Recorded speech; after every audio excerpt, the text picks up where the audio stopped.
Welcome to The Explainer. We are standing right on the edge of a medical revolution, one that could literally change millions of lives. I'm talking about a new generation of weight loss drugs, and here's the thing, they work. They work incredibly well. But, and it's a big but, they come with an eye-watering price tag. And that forces us to ask a really tough question.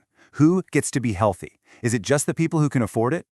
First things first, let's just wrap our heads around the sheer scale of this problem. The World Health Organization estimates that over 1 billion people, 1 billion, are currently living with obesity. And if that's not staggering enough, projections show that number is on track to nearly double by 2030.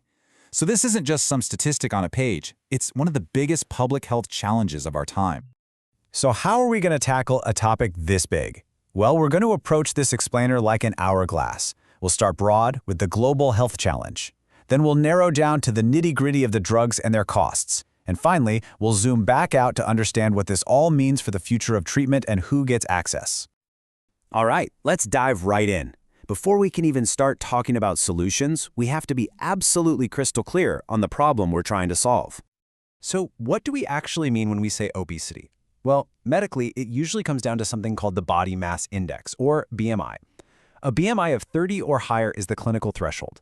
And to put that into perspective, in the United States alone, that applies to more than 4 out of every 10 adults. So yeah, this isn't a niche problem, it's a mainstream public health reality. And this is so important. Our whole understanding of this has shifted. The medical world has moved past seeing obesity as just a failure of willpower. It is now recognized for what it is, a complex, chronic, and often relapsing disease. It's something that requires ongoing medical management, just like you would treat diabetes or high blood pressure. And that fundamental shift in understanding could not have come at a better time. Because right as we were getting smarter about the disease, a truly revolutionary new class of medications arrived on the scene. This really represents a whole new strategy. Just look at the difference here. Older drugs like orlistat, they work down in your gut, basically trying to physically block fat from being absorbed. But this new class of drugs called GLP-1 agonists, they work on a totally different level.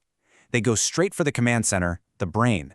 They mimic our body's natural hormones to tell our brain, hey, you're full, which directly dials down appetite. And yet, these are the names you've been hearing everywhere. Wegovy, Ozempic, Zepbound. The active ingredients, things like semaglutide and tirzepatide, are the powerhouses behind these new drugs.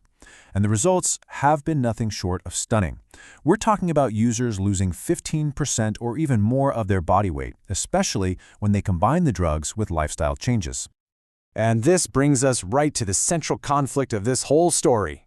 We have this amazing breakthrough that we know works, but the price is so high that it creates this huge collision between what is clinically possible and what is economically feasible. This is the question that every government, every insurer, every healthcare system across the globe is wrestling with right now. See, it's not just about whether a drug works. It's about whether it provides good value for the money, especially when you're talking about treating literally millions and millions of people. So, to figure that out, economists use a tool called cost-effectiveness analysis. It's basically how they measure the health bang for your buck. They use this metric called a QAYL, which stands for Quality-Adjusted Life Year. It helps them calculate how much it costs to give someone 1 extra year of healthy life. It sounds a bit technical, but it lets them compare everything from a new cancer drug to a smoking cessation program on a level playing field. So, how do these new drugs stack up when you run the numbers? Well, a major systematic review did the heavy lifting for us. They pulled together all the data from 15 different economic studies to figure out which medications really offer the best value for money.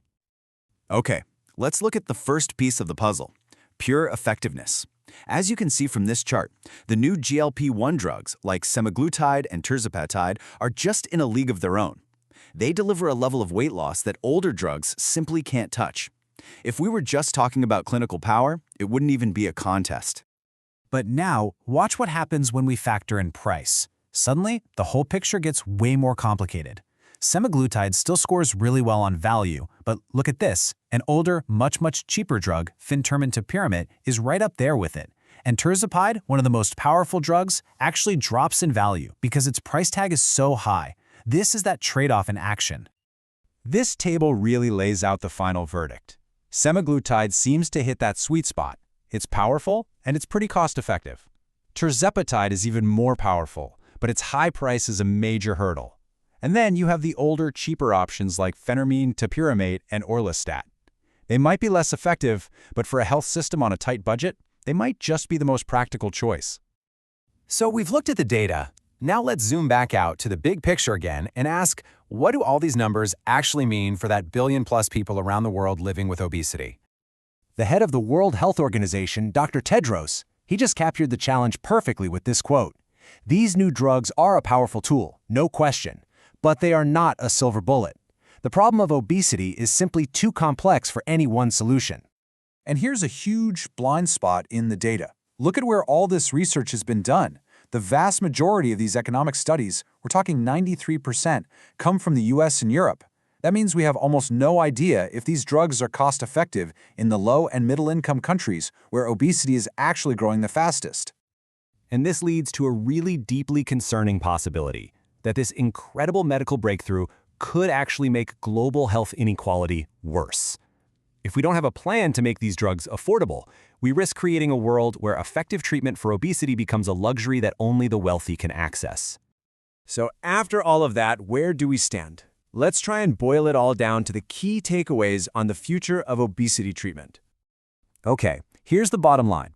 These new drugs are an absolute game changer, but they're not a magic wand.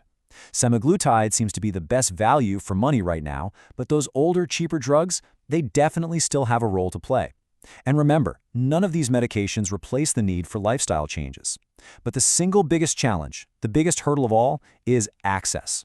If people can't get these drugs, it doesn't matter how well they work. And that leaves all of us with a fundamental question. This is no longer just a conversation about medicine or economics. It's about our values.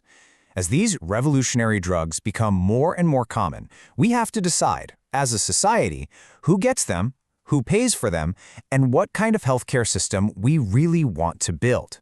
That's the conversation that starts now.